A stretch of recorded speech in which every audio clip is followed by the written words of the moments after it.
Hello everyone and welcome to JP creation. And इस lecture में हम यहाँ पे सेव करना है हमें पहले, बिकॉज हमने अभी तक सेव नहीं किया है फाइल को। सेव करने का एक प्रोसीजर है। तो हम पहले फोल्डर्स क्रिएट करेंगे प्रॉपर ये मॉडल के लिए, एंड देन उसके अंदर फाइल सेव करेंगे। तो फाइल पे क्लिक करना है। फाइल पे क्लिक करने के बाद यहाँ पे एक ऑप्शन आता है प्रोजेक्ट विंडो। प्रोजेक्ट विंडो पे क्लिक करोगे तो ये सारे फोल्डर्स वो सेव कर देता है, बिकॉज इन फोल्डर्स के अंदर ही इसके टेक्सचर्स, इसका जो ओबीजे मॉडल रहेगा, इसका एक्सटेंशन फाइल रहेगा, ये सब यहाँ पे आते हैं। तो इन फोल्डर्स को सेव करना बहुत इंपॉर्टेंट है। तो प्रोजेक्ट विंडो क्रिएट करने के लिए हम प्रोजेक्ट विंडो पे क्लिक करना, फाइल में जाके, एंड देन यहाँ पे लोकेशन दिखा रहा है। तो ये लोकेशन बाय डिफ़ॉल्ट लोकेशन है। तो हम एक न्यू प्रोजेक्ट बना रहे हैं तो न्यू पे क्लिक कर सकते हैं, और उसके बाद न्यू पे क्लिक करोगे तो फोल्डर का आइकॉन जो डिसेबल था अनेबल हो जाएगा। उस पर क्लिक कर सकते हो और उसको लोकेशन बता सकते हो। तो डेस्कटॉप पे हमें कहाँ पे सेव करना है, स्कूटर फोल्डर के अंदर करना है। तो हम इसको सिलेक्ट कर देते हैं, और प्रोजेक्ट को कोई भी नाम देना है तो ये यहाँ पे लिख सकते हो। तो ये हमारा स्कूटर है, एस स्कूटर यहाँ पे नाम देंगे, सेम सेम नाम दे दिया हमने, और फिर एक्सेप्ट पे क्लिक कर दो। तो ये क्या करेगा, अभी सेम ये जो फोल्डर अभी था हमारा डेस्कटॉप पे स्कूटर फोल्डर, उसी के अंदर उसने हर एक स्कूटर नाम का फोल्डर क्रिएट किया है, और उसके अंदर ये सारे फोल्डर्स आ गए हैं, दिख रहे। आप जब भी फाइल सेव करते हो तो वो कौन से फोल्डर में सेव करेगा, इन सभी फोल्डर्स के अंदर, सीन फोल्डर के अंदर। तो सीन्स के अंदर अभी कोई फाइल दिख रहा है, हमें कोई फाइल नहीं है। तो अगर आप यहाँ पे ये फाइल सेव करना चाहते हो तो फाइल में जाके सेव एज पे क्लिक करोगे, और ये डायरेक्टली कौन से लोकेशन पे लेके जा रहा है, स्कूटर के अंदर सीन्स नाम का फोल्डर है वहाँ पे लेके जाएगा ये। और इसको नाम दे सकते हो प्रोजेक्ट अंडरस्कोर वर्जन 1, इस तरह से नाम दे दिया इसको और सेव कर दिया। तो यहाँ पे आपको अभी वो फाइल भी दिखेगा अंदर, प्रोजेक्ट अंडरस्कोर वर्जन 1। तो इस तरह से आप सेव कर सकते हो, और इसके अलग अलग वर्जन्स हम अपडेट करेंगे जिस तरह से हम रोज इसको क्रिएट करेंगे। ओके, तो पहले हमें साइड व्यू में जाना है, और इसका ये वाला पार्ट जो है साइड व्यू में, ये क्रिएट करना स्टार्ट करना है। इसको क्रिएट करने के लिए हम बॉक्स ले लेते हैं। बॉक्स लेने के बाद इसको ऊपर की साइड ले लो और यहाँ पे रख दो।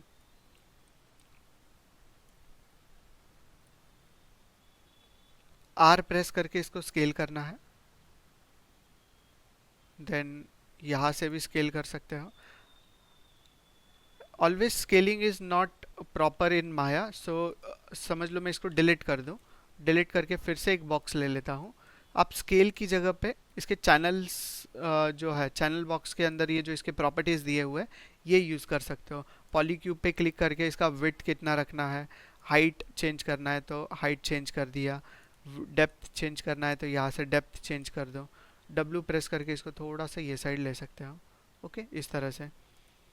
इस तरह से सेट करने के बाद आपको रेफरेंस इमेज दिखाई दे रहा है पीछे का, नहीं दिख रहा है। ये देखने के लिए हमें क्या करना है, यहाँ पे शेडिंग में जाना है, और शेडिंग में एक ऑप्शन मिलेगा एक्सरे। एक्सरे पे जैसे ही क्लिक करोगे तो आपको पीछे वाला पार्ट भी दिखाई देगा और मॉडल भी दिखाई देगा।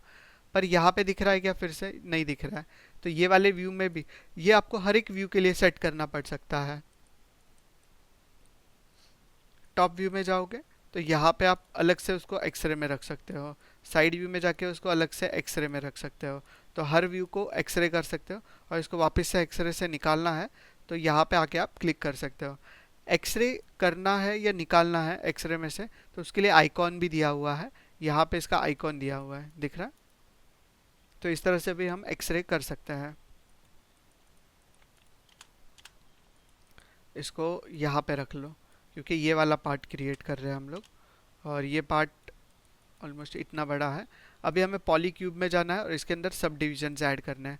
हाइट में हम लोग ऐड करेंगे 4 सब डिविजन्स, एंड साइड में हम कर लेते हैं 5 to 6। 5 ठीक है, चलो इस तरह से। ये हो जाने के बाद इस तरह से तो कर दिया। अभी हमें इसका विड्थ जो है ना ये कम करना है, बिकॉज इतना ज़्यादा विड्थ नहीं है उसके अंदर, और इसको अंदर की साइड ले लो। डन।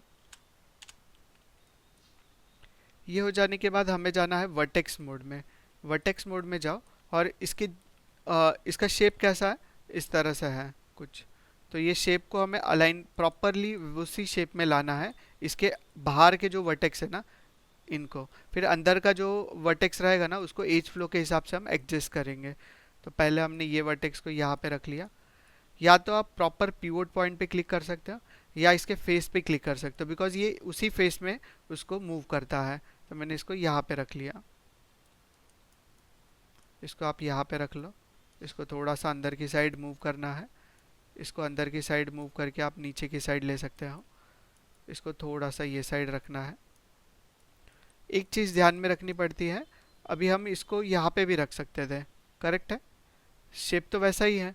इसको यहाँ पे क्यों नहीं रखा, यहाँ पे क्यों ले लिया मैंने, बिकॉज ये जो डिस्टेंस आपने मेंटेन किया हुआ है, ये डिस्टेंस हर जगह पे आपको मेंटेन करना ज़रूरी है दो वर्टेक्स के बीच में, वरना आगे जाके वो थोड़ा सा शेप में ऐसा एक ऑप्शन आता है, जैसे आप रियलिस्टिक में देखोगे कार के ऊपर डेंट वगैरह आता है, तो वो डेंट जैसा दिखाई देगा अगर आप यहाँ पे इक्वल डिस्टेंस नहीं रखते हो। तो यहाँ पे इसको इधर मूव कर लिया।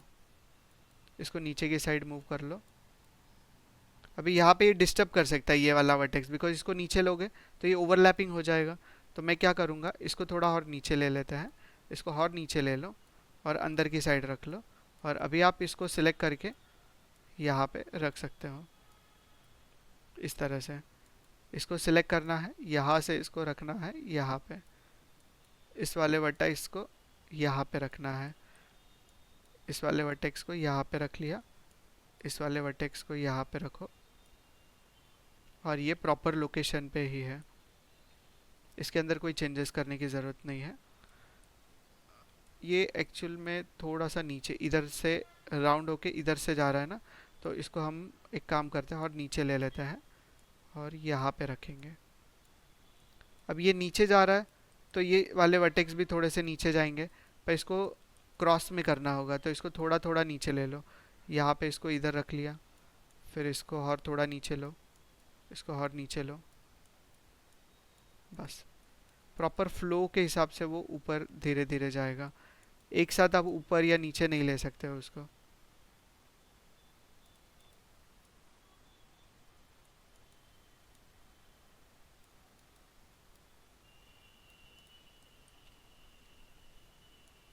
ये वर्टेक्स को थोड़ा सा और नीचे ले लेते हैं और यहाँ पे जो हमने उसका स्पेसिंग जो है वो इक्वल नहीं रखा है, इसको हम सेट कर लेते हैं अभी।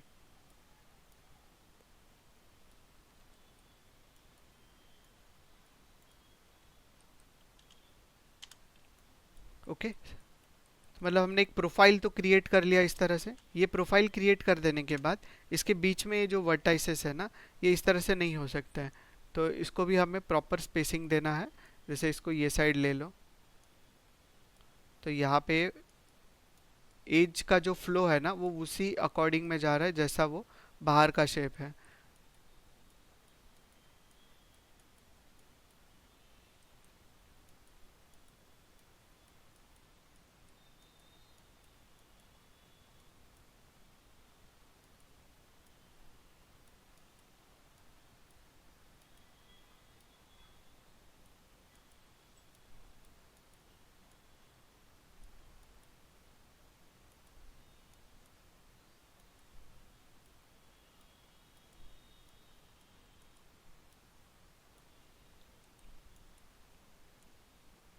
अभी ये वाला एज फ्लो इस तरह से हमने प्रॉपरली नहीं रखा है, तो इसको नीचे लेके यहाँ पे लेना होगा। इसको ज़्यादा नीचे लेना होगा या फिर इसको ऊपर ले सकते हो। अभी प्रॉपर फ्लो में जा रहा है ये वाला एज। फ्लो क्या होता है कि कोई वर्टेक्स जो है ना वो ये यहाँ से स्ट्रेट गया, फिर नीचे गया, फिर ऊपर गया, फिर से नीचे गया, ये नहीं होना चाहिए। फ्लो मीन्स हम मेंटेन रखते हैं इस तरह से कोई भी शेप को। ओके, जैसे यहाँ पे अगर मैं पेंट में आप लोगों को करके दिखाऊं,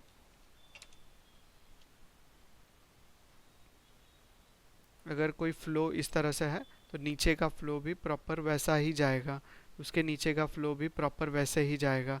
अगर फ्लो हमने यहाँ पे आके ऐसा कर दिया तो वो प्रॉपर नहीं है। तो यहाँ पे जो फ्लो दिख रहा है ना, इसके अंदर चेंजेस करना है अभी आपको।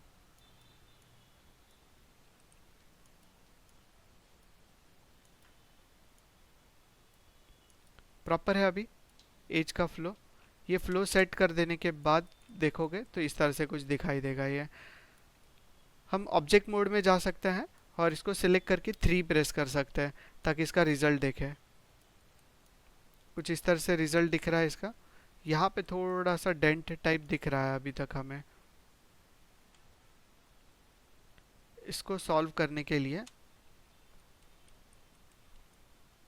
वर्टेक्स मोड में जाएंगे और ये वाले वर्टेक्स को जैसे ही हम नीचे की साइड लेके आते हैं तो कुछ सॉल्व होगा क्या, ये देख सकते हैं। यस, सॉल्व तो हो जाएगा, पर 1 प्रेस करके देखोगे तो इसको बहुत ज़्यादा अंदर लेके आना होगा हमें इस तरह से। तो यहाँ पे लेके आ सकते हैं ऑलमोस्ट इसको, सेम एज इट इज़। इसको यहाँ पे इसको अंदर लेके आओगे तो ये जो कर्व बन रहा है ना यहाँ पे, इसको भी हमें उसी तरह से मेंटेन करना होगा फ्लो को।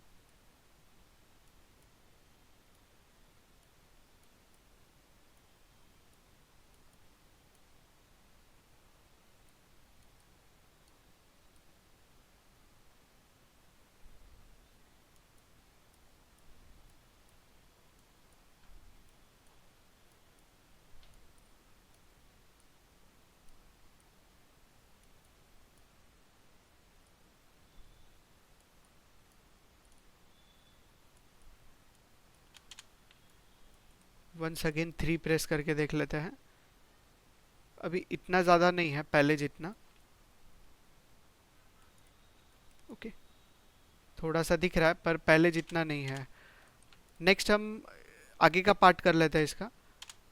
अभी ये स्कूटर का जो पार्ट हमने क्रिएट किया है ये साइड का, तो अंदर से तो वो हॉलो रहेगा। मीन्स अगर हमने ये साइड का पार्ट क्रिएट किया है, 1 प्रेस कर रहे हो और इसके फेसेस में जाओगे तो इसका जो फेस है ये यहाँ से अगर देखने जाओगे तो इसके अंदर वाला पार्ट, मतलब ये साइड जो सिलेक्टेड पार्ट है ना, ये वाला यहाँ पे एम्प्टी रहता है वो, करेक्ट। तो इसको यहाँ से डिलीट करना होगा। अभी सिलेक्शन करोगे अगर टॉप व्यू में जाके, इस तरह से सिलेक्शन करके हमें क्या करना है, ये जो नॉन सिलेक्टेड है इसको सिलेक्टेड करना है, करेक्ट। पहले तो इसको डीसिलेक्ट कर लो, ये जो मिडल फेसेस है, कंट्रोल होल्ड करके जैसे ही आप यहाँ पे सिलेक्शन करते हो, डीसिलेक्ट हो गया वो। और यहाँ पे आओगे, ये सिलेक्शन है तो इसको डिलीट कर सकते हैं अभी हम, करेक्ट है। सिलेक्टेड पार्ट को ही डिलीट करना है, जहाँ पे पीवोट है ना वो वाले फेसेस सिलेक्टेड है, तो यहीं पे है पीवोट, ये वाले फेसेस पे। डायरेक्ट डिलीट प्रेस कर दो तो डिलीट हो जाएगा वो।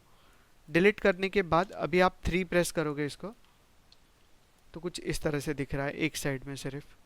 ओके, नीचे की साइड से भी ये यहाँ से कुछ नहीं रहेगा, हॉलो रहेगा वो। तो ये वाले फेसेस आपको डिलीट करना है, तो 1 प्रेस करके यहाँ से आप सिलेक्शन कर सकते हो। ये वाले फेस से लेके ये वाले फेस तक सिलेक्ट करना है। सिलेक्शन करने के बहुत सारे टेक्निक्स हैं। अगर आप टैप प्रेस करके यहाँ पे क्लिक करके होल्ड करते हो और नेक्स्ट फेस पे जाते हो गए सारे सिलेक्शन। सिलेक्ट करके डिलीट कर दो इस तरह से, और 3 प्रेस करोगे तो कुछ ऐसा रिजल्ट आपको दिखाई देगा अभी। ओके, अभी हम फिर से ऑब्जेक्ट मोड में जा सकते हैं। फिर से 1 प्रेस करेंगे। 1 प्रेस करने के बाद इसके मिडल में एक एज ऐड करना है। ये जो टॉप व्यू है, टॉप व्यू में यहाँ पे एक एज ऐड करना है। एज ऐड करने के लिए हम मैश टूल में जा सकते हैं, इंसर्ट एज लूप के ऑप्शन बॉक्स पे क्लिक करेंगे और रीसेट कर लेते हैं। रीसेट कर देने के बाद यहाँ पे आ जाओ और इसके मिडल पे क्लिक करो। हो गया एक एज ऐड इस तरह से। एज ऐड हो जाने के बाद अभी हमें फिर से एज में जाना है। अगर हम गलती से ये एज सिलेक्ट करने जाएंगे ना तो वो एज ऐड कर देगा, तो ऐसा नहीं होना चाहिए। हम ऑब्जेक्ट मोड में आ जाएंगे और फिर से क्लिक करेंगे ना तो भी एज ही ऐड करता है। ऐसे क्यों होता है, हम तो एज मोड से बाहर आ गए थे ना, क्यों हो रहा है वो उस तरह से? बिकॉज अभी तक हम यहाँ पे देखोगे ना तो इंसर्ट एज लूप के टूल में है, तो ये टूल से बाहर आना होगा। टूल से बाहर आने के लिए आप W प्रेस कर सकते हो, मूव टूल में जा सकते हो। और अभी आप एज लूप में जाओगे तो एज को सिलेक्शन कर सकते हो इस तरह से। मुझे डबल क्लिक करना है ये एज पे ताकि वो यहाँ से लेके यहाँ तक सारे एजेस सिलेक्ट कर ले। और अगर मैं ये एज पे डबल क्लिक करता हूँ तो यहाँ से लेके यहाँ तक कर देता है, पर पहले वाला सिलेक्शन क्या करेगा, डीसिलेक्ट। तो हमें शिफ्ट होल्ड करते हुए ये सिलेक्टेड रखना है और यहाँ पे आके डबल क्लिक करना है, तो वो कंटिन्यू रखता है सिलेक्शन को। शिफ्ट होल्ड करके फिर से इस पे क्लिक करोगे तो यहाँ तक। अब ये पूरा लूप सिलेक्टेड है इस तरह से, और इसको हमें थोड़ा सा अंदर की साइड लेके जाना है इस तरह से। आ गया वो अंदर की साइड में, और इसको स्केल करके छोटा करना है तो आर प्रेस करोगे और साइड व्यू में जाके यहाँ से ये फेस के थ्रू अगर इसको छोटा करते हो गया स्मॉल। स्मॉल करके डब्ल्यू प्रेस करो और थोड़ा सा नीचे की साइड ले लो इसको।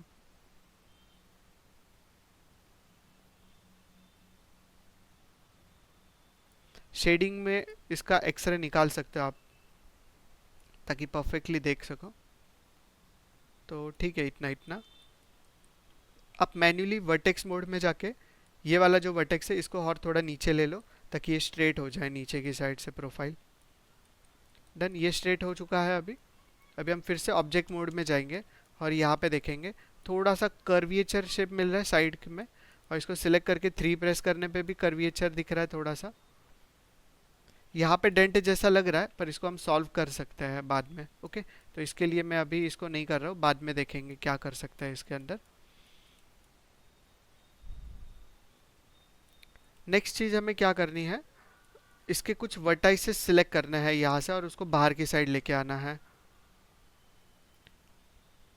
तो साइड व्यू में आके आप यहाँ से ये 4 वर्टेक्स सिलेक्ट कर लो। सिलेक्ट हो गए ये 4 वर्टेक्स, और इनको स्लोली यहाँ से बाहर लेके आ जाओ।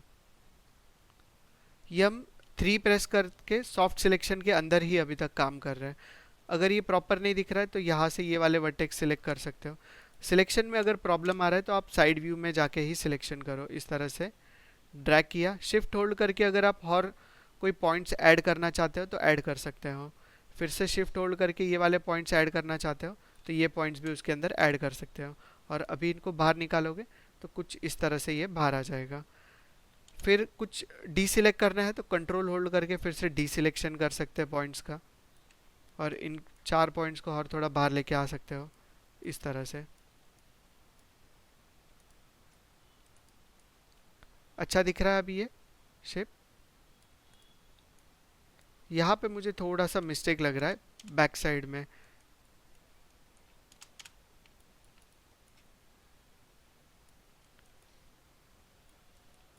अगर मैं यहाँ पे देखूँ तो मुझे डेंट दिख रहा है, तो डेंट जैसा शेप इसलिए दिख रहा है बिकॉज ये वाला वर्टेक्स थोड़ा सा अंदर की साइड जाएगा।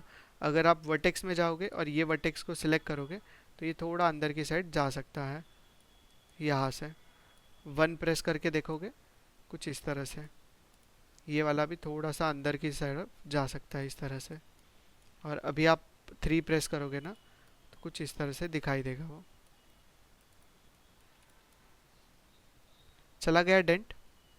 तो इस तरह से हम डेंट को भी निकाल सकते हैं वहाँ पे। ये शेप प्रॉपर कर्विएचर में है। जिस तरह से देखो यहाँ से वो राउंड हो रहा है, थोड़ा सा यहाँ से राउंड हो रहा है, क्या नहीं हो रहा है राउंड। इसको राउंड करने के लिए भी एक ऑप्शन है। राउंड करने से, हाँ राउंड कर लेते हैं पहले। राउंड करने के लिए हमें इसको सिलेक्ट करना है। सिलेक्ट करने के बाद यहाँ पे एक ऑप्शन आता है, ये आपको मॉडलिंग में मिलेगा। अगर आपने कोई दूसरा शेल्फ सिलेक्ट किया हुआ है मेनू सिलेक्टर में तो आपको मॉडलिंग पे आना है। मॉडलिंग का शॉर्टकट की F2 रहता है। और अभी आप जा सकते हो डिफॉर्म के अंदर। डिफॉर्म के अंदर एक ऑप्शन मिलता है लैटिस। लैटिस के ऑप्शन बॉक्स पे क्लिक करोगे तो यहाँ पे इसको हम डिविजन्स दे सकता है, कितने डिविजन्स के थ्रू इसको कंट्रोल करना है। इसको मैं यहाँ पे दूंगा 4x4x4 और उसके बाद अप्लाई कर दिया एंड क्लोज करो। एक बॉक्स आ जाएगा उसके बाहर इस तरह से। ये बॉक्स के ऊपर राइट क्लिक करेंगे और लैटिस पॉइंट में चले जाएंगे। लैटिस पॉइंट में जाने के बाद अभी हमें इसको स्केल करके कम करना है। पहले हम ओवरऑल पॉइंट्स को सिलेक्ट करेंगे और R प्रेस करके इसको ये साइड से स्केल कर लेते हैं। फिर से W प्रेस करो और इसको मूव करो ये साइड में। मूव करने के बाद ये वाले पॉइंट सिलेक्ट करना है सारे और इनको अंदर की साइड लेना है इस तरह से। ये वाले पॉइंट्स को थोड़ा सा बाहर की तरफ, ये वाले पॉइंट्स को और अंदर, और ये वाले पॉइंट्स को और ज़्यादा अंदर लेना है कुछ इस तरह से। और अभी आप ऑब्जेक्ट मोड में देखोगे थोड़ा सा बेंड हो गया है शेप, वो ओवरऑल इस तरह से बेंड कर देने के बाद अब ये जो ग्रिड है ना ये यहाँ से नहीं जाएगा, इसको निकालना है तो ऑब्जेक्ट को सिलेक्ट करो पूरा इस तरह से। सिलेक्शन करने के बाद आप जा सकते हो, इसके लिए शॉर्टकट की भी है, कंट्रोल शिफ्ट डी प्रेस करते हैं ना तो वो चला जाता है। पर ये आपको मैन्युअली अगर करना है तो एडिट में डिलीट टाइप बाय हिस्ट्री इस पर क्लिक करोगे तो भी निकल जाएगा वो। मतलब हम उस ऑब्जेक्ट की हिस्ट्री पूरी क्लियर कर रहे हैं। यहाँ पे दिख रहा है इसकी हिस्ट्री कितनी है, इनपुट्स में दिखता है वो सब कुछ। अगर मैं इसको सिलेक्ट करके अल्ट शिफ्ट डी प्रेस करूँगा तो देखो पूरी हिस्ट्री उसकी क्लियर हो जाती है। तो इस तरह से ये ऑब्जेक्ट को क्रिएट कर सकते हो। कंट्रोल एस प्रेस करके मैं यहाँ तक सेव कर देता हूँ। अब ये जो पार्ट क्रिएट किया है हमने, इसको ये साइड भी लाना है उसके अपोजिट साइड में। तो अपोजिट साइड में लाने के लिए इसको सिलेक्ट करेंगे, शेडिंग में देख सकते हो, शेडिंग में एक्सरे ऑफ कर सकते हो। इसको सिलेक्ट करके ये साइड लाना है तो सिलेक्ट ये वो साइड लाने से पहले इसको एक्सट्रूड भी कर लेता है, थिकनेस नहीं है ना, इसको पूरा प्लेन है ये। तो इसको थिकनेस देने के लिए सिलेक्ट करना है एंड एक्सट्रूड पे क्लिक कर सकते हो। यहाँ पे एक एक्सट्रूड का ऑप्शन मिलेगा आपको, एक्सट्रूड पे जैसे ही क्लिक करोगे वो एक्सट्रूड हो जाएगा। कितना एक्सट्रूड करना है, यहाँ से ये जो फेस दिख रहा है ना आपको ब्लू कलर का, ये फेस पे सिलेक्ट करके हम थोड़ा सा उसको बाहर की तरफ लेके आ जाता है। और सब डिविजन्स में हम उसको 2 एजेस दे देते, मतलब ओवरऑल 3 एजेस दे दिए मैंने। और उसके बाद उसको इस तरह से ये साइड से थोड़ा सा एक्सट्रूड कर लिया। अभी थिकनेस दिख रहा है हमें उसके अंदर, अगर ज़्यादा थिकनेस देना है तो उसको और थोड़ा सा एक्सट्रूड कर देना इस तरह से। एक्सट्रूड हो जाने के बाद आप कहीं पे भी बाहर क्लिक कर सकते हो, वो हो जाएगा और ऑब्जेक्ट मोड में आ सकता है। तो अभी उसको एक्सट्रूड भी कर दिया है, थिकनेस भी दे दिया है और देख भी सकते हैं दोनों साइड से प्रॉपरली। अभी हम टॉप व्यू में जाके इसका अपोजिट जो ये साइड में आना चाहिए था वो क्रिएट कर लेता है पार्ट। इसको सिलेक्ट करो और यहाँ पे इसको क्या वैल्यू है 1 2 2 इस तरह से वैल्यू दिया हुआ है। तो ये वैल्यूज़ नहीं चाहिए, तो यहाँ पे पूरा 0 करना है। इसको सिलेक्ट करके आप इसको यहाँ पे एक ऑप्शन मिलता है मॉडिफाई के अंदर, मॉडिफाई के अंदर फ्रीज ट्रांसफॉर्मेशन। जैसे ही फ्रीज ट्रांसफॉर्मेशन के ऑप्शन बॉक्स पे क्लिक करते हो उसके बाद आपको पहले रीसेट करना है एंड फ्रीज ट्रांसफॉर्मेशन करना है। सारी वैल्यूज 0 0 हो गई।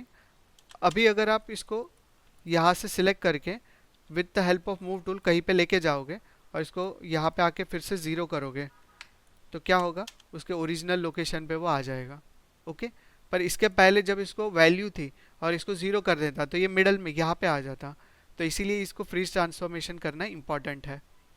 इसको सिलेक्ट करेंगे और इसके अपोजिट में अभी लेके आना है। तो इसका जो ये पिवोट पॉइंट है ना ये यहाँ पे रखना पड़ेगा। अगर मैं इसका डुप्लीकेट करता हूँ pressing control plus D and then ये कौन सा एक्सिस है, एक्स एक्सिस, रेड कलर का जो है ना ये एक्स एक्सिस है। एक्स एक्सिस में इसको हम -1 की वैल्यू देते हैं। तो इसने डुप्लीकेट भी कर दिया पर इसको मैन्युअली मूव करना पड़ेगा अभी इस तरह से। करेक्ट, मुझे मैन्युअली नहीं करना है तो हम क्या करेंगे, डी प्रेस करके रखेंगे। ओके, डी होल्ड करके रखना है और डी के साथ साथ आपको एक्स होल्ड करना है। एक्स क्यों होल्ड करता है, बिकॉज ये जो पिवोट पॉइंट है ना ये डायरेक्टली ग्रिड के ऊपर स्नैप हो जाएगा इस तरह से। तो ये स्नैप करके हमने बीच में लेके आ गए हम। और उसके बाद इसको सिलेक्ट करोगे तो इसका पिवोट पॉइंट हमेशा यहाँ पे दिखाई देगा। और अभी हम ये ऑब्जेक्ट को सिलेक्ट करेंगे एंड कंट्रोल डी प्रेस कर देते हैं। इसका डुप्लीकेट क्रिएट करो यहाँ पे और डुप्लीकेट क्रिएट करके एक्स में इसको माइनस की वैल्यू दे दो। आ गया यहाँ पे प्रॉपरली और इसको इस तरह से हम देख भी सकते हैं पर्सपेक्टिव में आके। अभी क्लियर है यहाँ तक कैसे क्रिएट किया है। ओके, नेक्स्ट लेक्चर में हम क्या करेंगे, इसका ये जो मिडल वाला पोर्शन है ये क्रिएट करने का यहाँ तक ट्राई करेंगे। ओके।